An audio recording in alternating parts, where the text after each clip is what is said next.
Whitney, how are you? Hello? I cannot hear anything. There you go. Whitney, are you there? Yes, Hi. loud and clear. How are you? Very nice to have you on the show.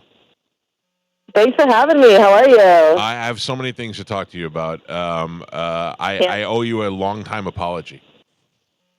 Oh, I agree. I am. I've come to the realization that I am a big baby, and I've held a grudge against you for all of these years. That's fair. Okay. Years ago, I was listening to you on one of your very early appearances on the Howard Stern show, and I heard you, and you were like, and I already a fan. I already thought you were very funny. I thought you were gorgeous, and I heard you on the show, and you said, I hate doing morning radio. The only morning radio I'll do is your show. And I said, I will never put her on the show. You hurt my feelings. I will ruin this woman. And then you become this mega superstar, and the years go on, and I realized. Then I talked to Tom Segura one day, and Tom Segura was like, "No, you're kind of being a dick. She's really cool. You really like her." And I was like, "Yeah, I think I am. I'm being a big baby." So not that it really mattered to you or anything, but I've been harboring these bad feelings for somewhat about 7 years now. I think this is a good call. Yeah. I think you handled this well. I agree with your choice. Look, anything a comic says is coming out of insecurity or trying to make someone like you. So I was probably just trying to make Howard like me, which is dumb and impossible.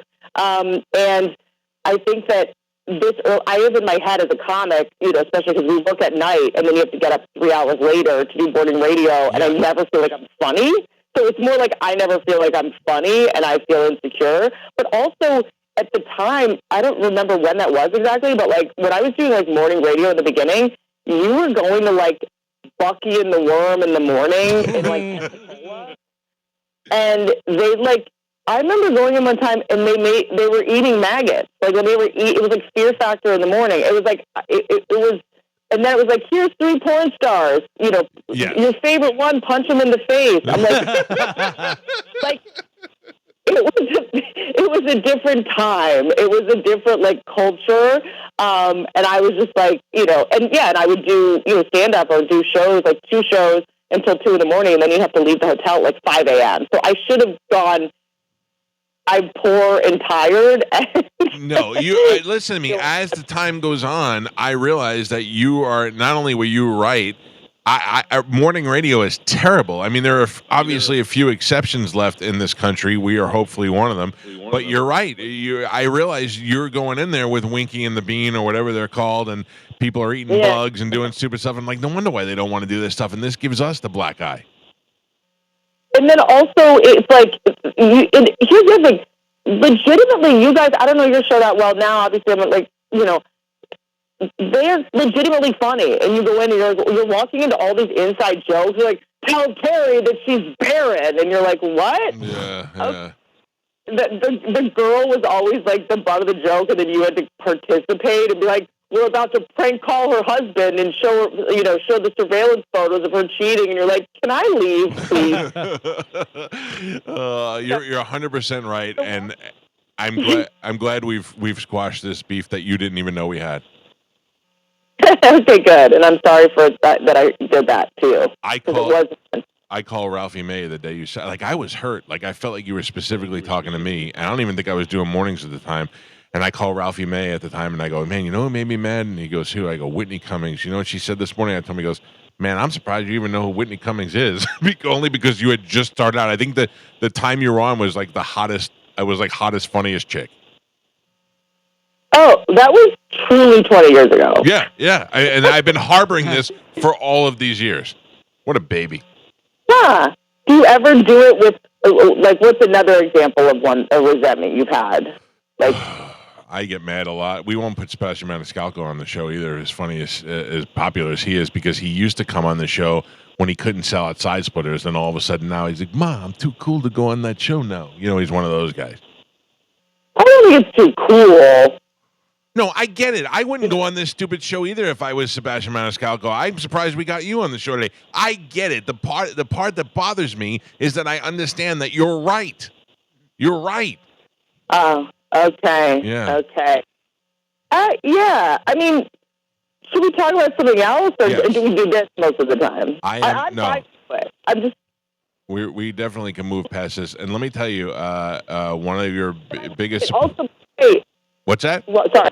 Also, Ralphie May, I'm a giant fan. It's cool to even hear you say that you told him you don't like me. I'm like, now I'm like, oh, that's. I didn't really get to know him, but I'm glad that's what he knew of me. Yeah, no. Ralphie was surprised. He didn't mean it like he didn't know who you were. What he was saying was he was like, you were still relatively new at the time, and the fact that I was aware of who you were over here. Anyway, I never not. Let's get this straight. I never not liked you. I always thought you were extremely funny, and you said something also on that Howard Stern interview that I thought was one of the hottest chick things to ever say, a sexual thing that I don't want to repeat now. But I have always liked you. That's what I think made me feel the worst. But anyway, we can move past this, and I'm glad we're back together. We're back in love together.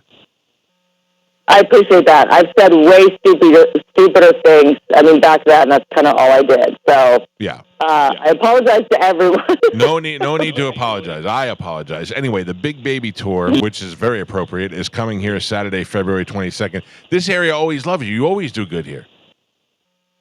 Oh, thank you so much. It's a wild time. I don't, as long as it's not California, things go pretty well for me these days. Yeah, no, I would imagine. How are you not, or is it even not worth it anymore? But how are you not on a regular TV show, or do you not want to even do that anymore? Yeah, I kind of took a break from that. I did a couple pilots, that was like, like at the beginning of the show, and then they decide if they're going to pick it up or not. And some of them didn't even get finished. Like one was at HBO, and a lot of things are out of your control. Like, as I was shooting the pilot, the head of the network that bought it, the pilot gets fired, a new person comes in, another one didn't happen at Amazon for like a million weird reasons. Like, one I did with Taylor Tomlinson during the pandemic, and as we were making it, Disney bought it, so it was like a reality show, and then they were like, we need it to be a family show, and I'm like, what is happening? I've never had a family. How am I going to do that? And so, I then kind of walked away a little bit. The pandemic, continued. I was like, I just want to tour live. That's why I got in this. But comedians, we get so distracted with our daddy issues. We just want to make a living performing for people all over the country in person. And then TV networks are like, do you want to make a show? And they suck you into this thing, and then you lose a year of your life. Yeah. They're like, you do that, and they're like, but she needs a black friend in the show. And you're like, okay, yeah, let me, so then you just get bogged down in your ego of trying to get this thing on the air that might not even be funny or make sense or have good chemistry or be right timing. Because, comedy is like about, timing, and if something's funny and relevant, you got to say it now. The idea of putting it in the show and it comes out 2 years later, and then it feels hacky. It was funny 2 years ago. I promise you guys. So I just wanted to focus on touring live and being a good stand-up and putting out specials and trying to figure out the new way that people consume stand-up, like online, cutting up clips, doing crowd work, whatever people kind of wanted. And then now it feels like this moment of comedians can't be authentic or take risks. It feels like it's a little bit over. So I'm doing a couple TV projects. We'll see if it ends up making sense. But I always want to put, stand-up and touring first. Do you feel like we're kind of past, like I see Shane Gillis having the success that he has and saying things that he's saying. Do you feel like we're past the cancel culture part of it yet?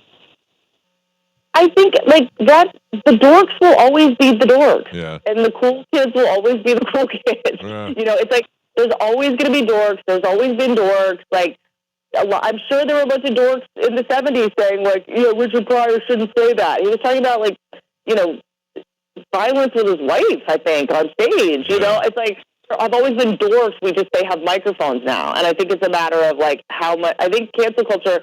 I think we help it by talking about them, Yeah. So there's always going to be people that don't think you're funny or that need some thing to point to look like those heroes and self-righteous indignation addicts who are going to go, that's not funny. And it's just like, but all you're doing is advertising how dumb you are. We're joking. We're kidding. You're serious. So if you don't understand the concept of comedy, in 2025, and that there might be some jokes that you don't think are funny or that aren't. Are you the same person that goes into a store and you see a shirt you don't like and you're like, shut down the store? Yeah. So, like, this store's Nordstrom's gotta go. It's like something's wrong with your head. Like something's wrong with your brain. We're talking to Whitney Cummings. She's going to be in here at Tampa, the Tampa Theater with the Big Baby Tour on Saturday, February 22nd. Now, this is a beautiful theater that you're playing in Tampa. I would imagine that you're used to doing these. How do you feel about doing arenas and those sort of things? You could certainly fill them. I mean, is that too much for you? Do you prefer the intimate theater? I mean, I'm not Shane Gillis over here. Well, honestly, if you come see a show, I mean, what people know about me, I kind of grew up in public. It feels like I was running my mouth publicly, as you know, and saying dumb things in my 20s. Like, if people are still sticking with me, as I feel like I finally like have my head on straight, like came to Hollywood, this like sick place in my 20s, and I think like I've always been whatever funny. I know I'm a good writer. I know I'm a good performer, but I think comics really get better as you get older. I've had a kid. I know what matters now. When you're in your 20s and you start, you think you're the center of the universe. Then you have a kid, and you're like, oh, I'm a cow. I'm nothing. all the things I thought were important aren't that important, and so I'm just really excited for the people that have stuck with me this long when I've been such a hot mess. And now finally, I think. Sorry, go ahead. No, I was saying hot mess is good. People relate to that. It's why I think guys and chicks dig you. I think you've always been very funny. You've always delivered on a consistent level, and I think your fans know what to expect. Yeah, and I think I'm excited to surprise them with sort of like evolving and growing and changing. And I think as things get crazier, online, I think it's comedians our job to like stay self-aware and stay brave. It's like I really appreciate the feedback from the CNN roast of like just like I fell back for a while. I had to kind of get my brain in check and grow. As a comic, you have to like actively go out of your way to mature. Yeah. Because like we can be kids forever. We can just be I can just hang out with Bobby Lee every night and just be idiots all day. But we kind of also have to go like, wait a second, like.